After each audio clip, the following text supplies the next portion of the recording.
আসসালামু আলাইকুম ওয়া রাহমাতুল্লাহ। আলহামদুলিল্লাহি ওয়া কাফা ওয়া সালামুন আলা ইবাদিহিল্লাযীনা ইসতাফা। আম্মা বা'দ। সুপ্রিয় শিক্ষার্থীবৃন্দ, আল্লাহর অশেষ রহমতে আমরা আজকে আরো একটি কিতাব, যে কিতাবটি হচ্ছে উসুল হাদিসের একটি গুরুত্বপূর্ণ কিতাব, এটি শুরু করার মানসে দরসে উপস্থিত হয়েছি।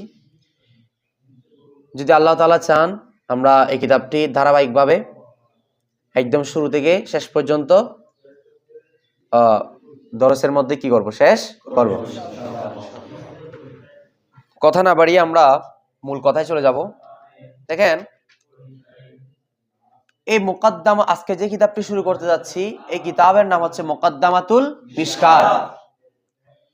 মুকাদ্দামাতুল মিশকাত এই কিতাবটা হচ্ছে উসুল হাদিসের, অর্থাৎ হাদিসের উসুল জানার জন্য একটি ছোট গ্রন্থ বললেও এটা পড়ার পরে আপনি হাদিসের উসুল সম্পর্কে মোটামুটি ধারণা পেয়ে যাবেন।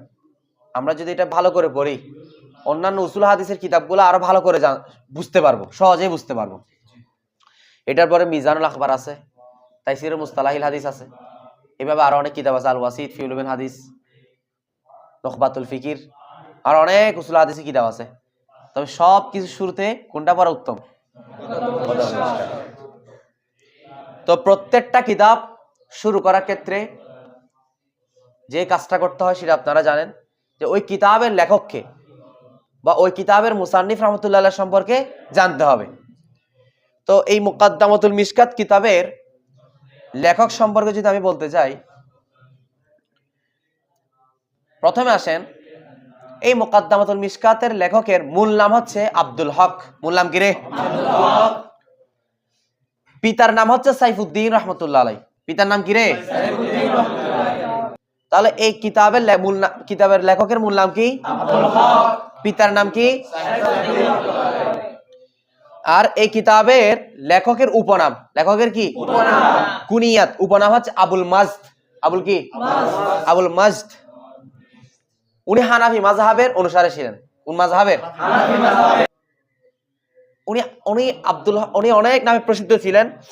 তার মধ্যে থেকে একটা হচ্ছে মুহাদ্দিস দেহলভী রাহমাতুল্লাহ আলাইহি। এটা আমরা মোটামুটি ওনাকে আব্দুল হক দেহলভী বলি না, অর্থাৎ মুহাদ্দিস দেহলভী রাহমাতুল্লাহ আলাইহি নামে আমরা বেশি চিনি।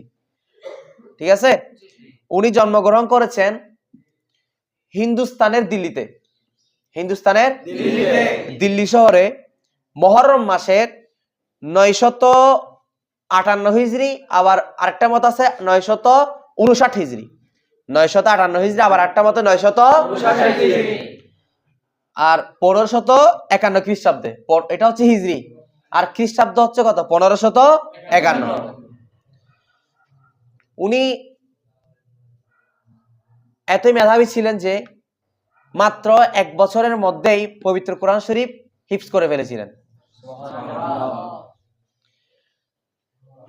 দেখেন, হিন্দুস্তানের মধ্যে প্রথম ইলমে হাদিসের উসুল সম্পর্কে বা ইলমে হাদিস সম্পর্কে প্রচার প্রসারণা করেন একমাত্র কে? প্রথম কে? আব্দুল হক মুহাদ্দিস দেহলভী রাহমাতুল্লাহ আলাইহি। হিন্দুস্তানের মধ্যে ইলমে হাদিসের তাসনিফ এবং তাদরিস সবকিছু শুরু করেন কে? আব্দুল হক মুহাদ্দিস দেহলভী রাহমাতুল্লাহ আলাইহি। ওনার ব্যাপারে আরো অনেক কথা রয়েছে। উনি রাসূল পাক সাল্লাল্লাহু আলাইহি ওয়াসাল্লামের দিদার লাভ করেছেন। ওনার অনেক তাসনিফ রয়েছে, অর্থাৎ উনি যে কিতাব লিখেছেন, অনেক কিতাব ওনার রয়েছে। তার আগে আপনাদেরকে আরো কয়েকটা তথ্য দিই। উনি 996 হিজরিতে হেজাজ গমন করেন। কোথায় গমন করেন? হেজাজে গমন করার পর ওখানে কয়েক বছর পর্যন্ত পবিত্র হারামের শরীফে, অর্থাৎ মক্কা এবং পবিত্র হারামের শরীফে অনেক বড় বড় আলেমের সান্নিধ্যে ছিলেন। অনেক বড় বড় আলেমের সান্নিধ্যে থাকার মাধ্যমে ইলমে হাদিসের ইলম অর্জন করেন। তাদের মধ্যে যারা বেশি প্রসিদ্ধ, এক নম্বরে হচ্ছে বেশি যাদের সোবতে ছিল, এক নম্বরে শেখ আব্দুল ওয়াহাব মুত্তাকি রাহমাতুল্লাহ আলাইহি। শেখ আব্দুল ওয়াহাব মুত্তাকি রাহমাতুল্লাহ আলাইহি। আরেকজন হচ্ছে শেখ আলী মুত্তাকি রাহমাতুল্লাহ আলাইহি। ঠিক আছে? শেখ খলিফা আলী মুত্তাকি রাহমাতুল্লাহ আলাইহি। এই দুইজনের সাহচর্য থেকে অর্থাৎ আমাদের পাশে থেকে সাথে সঙ্গী হিসেবে থেকে ইলমে হাদিসের এলম আর কি করেন, সমৃদ্ধি করেন। ওনার রচনাবলী অর্থাৎ উনি যে কিতাবগুলো লিখেছেন তার মধ্যে আপনাদেরকে যদি আমি কয়েকটা বলি, এক নাম্বার হচ্ছে মিশকাত শরীফের একটা আরবি সরা লিখছেন, আবার মিশকাত শরীফের একটা ফার্সি সরা লিখছেন। একটা আরবি সরা, একটা কোন সরা? আরবি সরাটার নাম হচ্ছে লুমাতুত তানকিহ ফি শারহি মিশকাতিল মাসাবিহ। লুমাতুত তানকিহ ফি শারহি মিশকাতিল মাসাবিহ। এটা কোন ভাষায়? আরবি ভাষায়। আবার মিশকাতুল মাসাবির ফার্সি ভাষায় সরা লিখছে, ওটা হচ্ছে আশআতুল লুমাত ফি শারহিল মিশকাত। আবার কি বললাম? আশআতুল লুমাত ফি শারহিল মিশকাত। আরেকটা কিতাব ওনার জাযবুল কুলুব ফি দিয়ারিল মাহবুব। এরপর আরেকটা লিখছেন জুবদাতুল আসার। জুবদাতুল আসার। অনেক কিতাব রয়েছে আপনাদেরকে, যেগুলো আচ্ছা প্রসিদ্ধ ওগুলাই বলতেছি। আরেকটা আছে আপনারা শুনছেন, এটা আখবারুল আখিয়ার। আখবারুল আখিয়ার। আচ্ছা, তারপরে মাদারিজুন নবুওয়াত। তো ওনার একজন সন্তান ছিল, সুযোগ্য সন্তান, যার নাম হচ্ছে শেখ নুরুল হক। শেখ কিরে? নুরুল হক। এই আমাদের মুহাদ্দিস হুজুর অর্থাৎ শেখ আব্দুল হক মুহাদ্দিস দেহলভী রহমতুল্লাহ আলাইহি, উনি রবিউল আউয়াল মাসের 1052 হিজরিতে 1052 জন্ম করেছেন 958 অথবা 959, আর ইন্তেকাল করেছেন 1052 হিজরিতে। আর খ্রিস্টাব্দ হচ্ছে 1642 উনি ইন্তেকাল করেছেন। ওনাকে দিল্লিতে কি করা হয়েছে? হিন্দুস্তানে দাফন করা হয়েছে। আপনারা হয়তো জানেন। আসেন আমরা সরাসরি মূল ইবারতে চলে যাব। সবাই কিতাব ধরেন। কিতাব ধরছেন নি? বলেন বিসমিল্লাহির রহমানির রহিম। বিসমিল্লাহির রহমানির রহিম। মুকদ্দামাতুন বা মুকদ্দিমাতুন তোমরা পড়া যাবে। অর্থে মুকদ্দমা পড়লে ইসমে মাফউল, মুকদ্দিমা পড়লে ইসমে ফাইল। বলে মুকদ্দিমাতুন ফি বায়ানি বাদি মুসতালাহাতি ইলমিল হাদিসি মিম্মা ইয়াকফি ফি শারহিল কিতাবি মিন গায়রি তাদফিলিন ওয়া ইতনাবিন। আচ্ছা, খুব খেয়াল করতে হবে ভারত। বিসমিল্লাহির রহমানির রহিম, আল্লাহর নামে শুরু করছি, যিনি পরম করুণাময় অসীম দয়ালু। এতটুকু। এর ব্যাখ্যা আমরা না হবে করা হয়েছে কিনা, এখানে আর করা হবে না। দেখো মুকদ্দিমাতুন, মুকদ্দিমা মানে তো বুঝো, অর্থাৎ যেটা দ্বারা সূচনা বুঝায়। তো এটা একটা ভূমিকা, এটা একটা এমন একটা মূলত মুকদ্দিমা, এটা একটা কিতাবের নাম। এটা একটা কি? এই কিতাবের নাম মুকদ্দমা না? কিতাবের নাম ধরা যায়। কারণ এটা আমরা যদি তারকিবে মুবতাদা ধরতে চাই, তাহলে মুবতাদা হলে তো মারিফা হতে হবে। তো মারিফা কখন হবে? যদি আমি মুকদ্দমাটা একটা কিতাবের নাম ধরি, মানে আলম হয়ে গেছে। এটা আমরা আলমই ধরি এবং কিতাবের নামই ধরি, ঠিক আছে? তাহলে মারিফা সে তারকিবে কি হতে পারবে? আর ফি ফরটা নিয়ে সিবির ফাইলের সাথে মিলে কি হবে? খবর হবে। মুকদ্দমা এই কিতাবটা হচ্ছে ফি ব্যাপারে বা ক্ষেত্রে বা প্রসঙ্গে। কিসের কি প্রসঙ্গে? বয়ানি বাদি মুস্তালাহাতি ইলমিল হাদিস। বয়ান মানে কি রে? বর্ণনা। বুঝাচ্ছে? তাহলে বয়ান মানে কি রে? বর্ণনা। বাস মানে কিছু। বাস মানে কি রে? কিছু। মুস্তালাহাত মানে পরিভাষা। ইলমে হাদিস মানে তো বুঝো। এখানে ইলমে হাদিসের এখানে মৌদু কি, গরজ কি, পরিচয় কি, এগুলো আমরা মোটামুটি ক্লাস 6 থেকে কিংবা 8, 9, 10 থেকে আমরা এগুলো পড়তেছি কিনা, হাদিসের কিতাবের মধ্যে পড়তেছি কিনা, এখানে এক্সট্রা করে এগুলো বলার দরকার নাই। এখানে আমরা উসুল যেগুলো বলতেছি এগুলো শিখতে হবে, ঠিক আছে? তাহলে আবার বলতেছি মুকদ্দমাটা হচ্ছে ফি ব্যাপারে বা প্রসঙ্গে বা ক্ষেত্রে।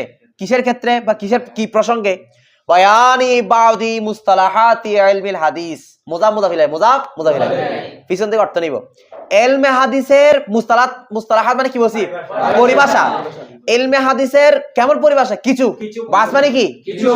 ইলমে হাদিসের কিছু পরিভাষার বর্ণনার ব্যাপারে হচ্ছে কি এই মুকদ্দমাটা। ক্লিয়ার হয় নাই? জি। বুঝাচ্ছে? জি। আচ্ছা, তো এখন হুজুর ইলমে হাদিসের এই পরিভাষাটা কিছে? এটা কি? কিছু পরিভাষাটা কি করব? পরিভাষা অনেক আছে, এখানে কিছু কেন এনেছে? সেটার বর্ণনা করতেছে ওই মিম মা আছে না, এটা মূলত মিম মা ছিল, ওই নুনকে মিমের মধ্যে কি করে দিয়েছে, এটা মিনটা তাহলে আগের কথাকে বর্ণনা করে দিচ্ছে কিনা, তাহলে সাধারণ বলতে মিনটা কি মিনে, হ্যাঁ আমরা শরহে মেতালে পড়েছি মিনা বাইনা হচ্ছে যে জায়গায় আল্লাহ দিয়ে রাখলে অর্থ কি হয়, শুদ্ধ হয়, তাহলে মিনটা মিনা বাইনা এটা বর্ণনা করে দিচ্ছে যে কিছু পরিভাষা ইলমে হাদিসের কিছু মুস্তালাহাত কিছু পরিভাষাগুলা কি সেগুলা কি করবে দে মা মিম মা মা যা ইয়াকফি যথেষ্ট হবে, অর্থাৎ যা যথেষ্ট, যা কি রে কাফা ইয়াকফি যথেষ্ট, ফি শারহিল কিতাব, ফি শারহিল কিতাব, ফি মানি ক্ষেত্রে, শারহ মানি ব্যাখ্যা, কিতাব মানি কিতাব দ্বারা কি উদ্দেশ্য সেটা নিয়ে কথা আছে, কিতাবের দ্বারা কি বুঝেছে সেটা বলতে সেটার ক্ষেত্রে দুইটা কথা আছে, কেউ বলতেছে উনি যে মিশকাতের সরা লিখছেন লুমাতুত তানকিহ কিতাব দ্বারা ওটাকে বোঝানো হয়েছে, আবার কে বলেছেন না কিতাব দ্বারা মিশকাতটি বোঝানো হয়েছে, ঠিক আছে, এটা নিয়ে আরো কথা বলবো ইনশাআল্লাহ। দেখো তাহলে মিম্মা যা যে ইলমে হাদিসের কিছু পরিভাষাগুলা ইয়াকফি যথেষ্ট, ফি শারহিল কিতাব, ফি মানে ক্ষেত্রে, শরা মানে ব্যাখ্যা, কিতাব মানে বুঝছো তো দুইটা মুরাদ হতে পারে, অর্থাৎ কিতাবের শরা এক কথা মিশকাতের কিতাব মিশকাত ধরতে পারো, অর্থাৎ মিশকাত শরীফ বিশেষ করে বেশি প্রসিদ্ধ গেছে কোনটা, কারণ এই মুকদ্দামাতুস শাইখ এটা কোন কিতাবের শুরুতে আছে, তাই এটা নামও দিয়ে দিয়েছে কি মিশকাত, মুকদ্দামাতুল মিশকাত, তবে ওটাও আছে কথা, হ্যাঁ তাহলে অর্থাৎ কিতাবের সরার ক্ষেত্রে, মুকদ্দামার সরার ক্ষেত্রে, ব্যাখ্যার ক্ষেত্রে এই ইলমে হাদিসের কিছু পরিভাষাগুলা কি হবে যথেষ্ট হবে, মিম্মা ইয়াকফি মা ইয়াকফি মানে যা কি হবে বুঝা আসে নাই, আচ্ছা তো হুজুর এই কিতাবটা কি বেশি লম্বা নাকি বাটি, বলতেছে মিন গায়রি তাদওয়িলিন ওয়া ইতনাবিন, গায়রি তাদওয়িল ওয়া ইতনাব, এটা এত দীর্ঘায়িত না, অর্থাৎ এটা এত দীর্ঘায়িত ছাড়া যে কিতাবটা কি করেছে লেখা হয়েছে, তো মিন গায়রি তাদওয়িল ওয়া ইতনাব যে কিতাবটা হচ্ছে কি দীর্ঘায়িত করা ছাড়া, অর্থাৎ অদীর্ঘায়িত মোটামুটি সংক্ষিপ্ত, ঠিক আছে লম্বা নয়, এর তাদওয়িল মানেও দীর্ঘায়িত অর্থাৎ লম্বা, ইতনাব মানে কি রে দীর্ঘায়িত, যে এই মুকদ্দমাটা দীর্ঘায়িত ছাড়া কিতাবের সরার ক্ষেত্রে, কোন কিতাব বলছি হয়তো মিশকাতের সরা অথবা লুমাতুত তানকিহ সরা, এই দুইটার সরার ক্ষেত্রে যা যথেষ্ট হবে, যা কি হবে যথেষ্ট হবে, এই মুকদ্দমাটা যথেষ্ট হবে নাকি এই মুকদ্দমার মধ্যে যে কিছু ইলমে হাদিসের পরিভাষা বর্ণনা করা হয়েছে ওগুলো যথেষ্ট হবে, মানে এখানে আব্দুল হক মুহাদ্দিস দেহলভী রাহমাতুল্লাহ আলাইহি সব উসুল নিয়ে আসেন নাই, সব হাদিসের সব পরিভাষা কোনগুলা নিয়ে আসছেন, যেগুলা মোটামুটি মিশকাত শরীফের মধ্যে যে পরিভাষাগুলো ব্যবহার হয়েছে ওগুলো নিয়ে এসেছেন, ঠিক আছে, আচ্ছা এতটুকু ক্লিয়ার হয়েছে, এরপর যাচ্ছি, আচ্ছা তারিফুল হাদিস, তারিফুল হাদিস মুজাম্মুজাফিলাই হাদিসের কি পরিচয়, ইলাম কলার পরে ইন্না আর ইলামের পরে আন্না, ইলাম ফেল জমির আনতা ফাইল, সাধারণ বলতে পারবা আন্নাটা কি তারকিবে কে বলতে পারবা, মাশাআল্লাহ হরফে ওয়াসল কয়টা মাশাআল্লাহ, আন আন্না এই তিনটা হচ্ছে হরফে ওয়াসল, ইলাম তুমি জেনে রাখো, আন্না নিশ্চয়, তুমি জেনে রাখো নিশ্চয়, আন্নাল হাদিসুনা হাদিসা ইসমিন না আমল করছে কিনা, আচ্ছা ইলাম আন্নাল হাদিসা ফি ইসতিলাহি জুমহুরিল মুহাদ্দিসিন ইতলাকু আলা কাউলিন নবী সাল্লাল্লাহু আলাইহি ওয়াসাল্লাম ওয়া ফি'লিহি ওয়া তাকরিরিহি সাল্লাল্লাহু আলাইহি ওয়াসাল্লাম, ইলাম তুমি জেনে রাখো, আন্না নিশ্চয়, আল হাদিসা নিশ্চয়, হাদিস হচ্ছে, হাদিস কাকে বলে, ফি ইসতিলাহি জুমহুরিল মুহাদ্দিসিন জুমহুর মুহাদ্দিসের মতে বা জুমহুর মুহাদ্দিসের ইসতিলাহ অনুসারে, ইসতিলাহ মানে কি পরিভাষা, জুমহুর মুহাদ্দিসের ইসতিলাহ পরিভাষা অনুসারে হাদিস হচ্ছে, তুমি জেনে রাখো হাদিস হচ্ছে ইতলাকু আলা যাকে কি করা হয় ব্যবহার করা হয়, আতলাকা ইউতলিকু থেকে মুজারা মাজহুল হচ্ছে কি ইউতলাকু, আকরামা ইউকরিমু, আতলাকা ইউতলিকু, ইকরাম ইতলাক বাবে ইফআল, তো ইউকরিমু থেকে মুজারা মাজহুল কি হয় ইউকরামু, তো ইউতলিকু থেকে কি হবে ইউতলাকু, বুঝা নাই, আর ইতলাকের সালা সবসময় কি আসে আলা আসে, তুমি জেনে রাখো যে জুমহুরুল মুহাদ্দিসিনের ইস্তিলাহ অনুসারে হাদিস হচ্ছে ইউতলাকু, যাকে ব্যবহার করা হয়। ইতলাক মানে কি করা? হাদিস হচ্ছে উহা ইউতলাকু, যাকে ব্যবহার করা হয় আলা, উপর। কার উপর? কওলিন নবী সাল্লাল্লাহু আলাইহি ওয়াসাল্লাম, রাসূল পাক সাল্লাল্লাহু আলাইহি ওয়াসাল্লামের কথার উপরে, কওলের উপরে। ওয়া ফাইলিহি বাবানা, অর্থাৎ ওয়া ফাইলির নবী সাল্লাল্লাহু আলাইহি ওয়াসাল্লাম। হয়তো হাদিস হচ্ছে যেটা আল্লাহ রাসূলের কওলের উপর, কথার উপর ব্যবহার করা হবে, আল্লাহ রাসূলের কওল হবে হাদিস। অর্থাৎ এটা আল্লাহ রাসূলের হাদিসের উপরে কি করতে পারে? ইতলাক ব্যবহার করতে। ওয়া তাকরিরিহি, অর্থাৎ ওয়া তাকরিরিন নবী সাল্লাল্লাহু আলাইহি ওয়াসাল্লাম, অর্থাৎ আল্লাহ রাসূলের মনোসমর্থন। তাকরির কি জিনিস সামনে সংজ্ঞা আসবে, ওই দেখো মানা তাকরির দিয়ে দিছি কিনা নিচে, এখানে আর এক্সট্রা করে বলার দরকার নাই। অর্থাৎ আল্লাহ রাসূলের কওল, আল্লাহ রাসূলের ফেল, আল্লাহ রাসূলের তাকরির, সবগুলোর উপর যে কথা, যে যা ইতলাক হয়, যাকে ব্যবহার করা হয়, ওগুলা প্রত্যেকটা কি রে? হাদিস। এরপর দেখো, তাহলে হাদিস সংখ্যাটা সবাই শিখে ফেলতে পারবেন তো ইনশাআল্লাহ। ওয়া মানাত তাকরির, ওয়া মানাত তাকরির, ওয়া মানে এবং, মানাত তাকরির, মানা মানে অর্থ। কার অর্থ? তাকরির দ্বারা মুরাদ কি? তাকরির অর্থ কি? যে আন্নাহু ফাআলা আহাদুন আও ক্বালা শাইয়ান ফি হাদরাতিহি সাল্লাল্লাহু আলাইহি ওয়াসাল্লাম ওয়া লাম ইউনকিরহু ওয়া লাম ইয়ানহাহু আন যালিকা বাল সাকাতা ওয়া কাররারা। ওয়া মানা তাকরির, আর তাকরির দ্বারা উদ্দেশ্য কি? এখানে তাকরির বলছে না, মনোসমর্থন। এটা দ্বারা কি বুঝাইছে? যে আন্নাহু, নিশ্চয়, হুটার কোনো মার্জি আছে? পুরো জমিরে শান, যে আন্নাহু নিশ্চয়, ফাআলা আহাদুন, ফাআলা করেছে, আহাদুন কেউ, কেউ করেছে, আও অথবা ক্বালা বলেছে, শাইয়ান কোনো কিছু, ক্বালা কাওলান শাইয়ান। কাওলান একটা মফউলে মুতলাকের মৌসুফ কি আছে? এটা মফউলে মুতলাক নয়, মাযু আছে। অর্থাৎ তাকরীরের অর্থ হচ্ছে আন্নাহু নিশ্চয়, ফাআলা আহাদুন কেউ করেছে, কেউ করেছে, আও অথবা ক্বালা শাইয়ান কেউ কোনো কিছু বলেছে, ফি হাদরাতিহি সাল্লাল্লাহু আলাইহি সাল্লাম, অর্থাৎ হাজরাত মানে উপস্থিতি। কার উপস্থিতিতে? হি মানে তার মানে কার? রাসূল পাক সাল্লাল্লাহু আলাইহি সাল্লামের উপস্থিতিতে কেউ কোন একটা করেছে বা কোন একটা বলেছে। ওয়ালাম ইউনকিরহু, জুমলা হালিয়া, এমত অবস্থা আল্লাহ রাসূল সাল্লাল্লাহু আলাইহি ওয়াসাল্লাম ওই কাজ বা ওই কথাকে, ওই ফেলকে কি করেন না? ইনকার করেন নাই, অস্বীকার করেন নাই। ওয়ালাম ইয়ানহাহু, এবং তিনি ওই ব্যক্তিকে ওই কাজ থেকে কিও করেন নাই, আনজালিকা, যালিকা মানে কি? ওই কথা বা ওই কাজ থেকে ওই ব্যক্তি কিও করেন নাই, বাল বরণ, সাকাতা, রাসূল পাক সাল্লাল্লাহু আলাইহি ওয়াসাল্লাম কি ছিলেন? চুপ ছিলেন। ওয়া কাররারা, এবং কি দিয়েছেন? স্বীকৃতি দিয়েছেন, সমর্থন দিয়েছেন। উপস্থিতিতে, অর্থাৎ জীবদ্দশায় কোন সাহাবা অর্থাৎ কোন ব্যক্তি কোন একটা কাজ করেছেন বা বলেছেন, কোনো কিছু বলেছেন, এমন অবস্থা আল্লাহ রাসূল সাল্লাল্লাহু আলাইহি সাল্লাম ওই কাজ থেকে বাধাও দেন নাই বা নিষেধ করেন নাই, ওটা হচ্ছে কি? বরঞ্চ চুপ ছিলেন, সাকাত, চুপ ছিলেন রাসূল পাক সাল্লাল্লাহু আলাইহি ওয়াসাল্লাম, অথবা তাকরীর করেছেন, ওটাকে বলা হয় কি? হাদিস।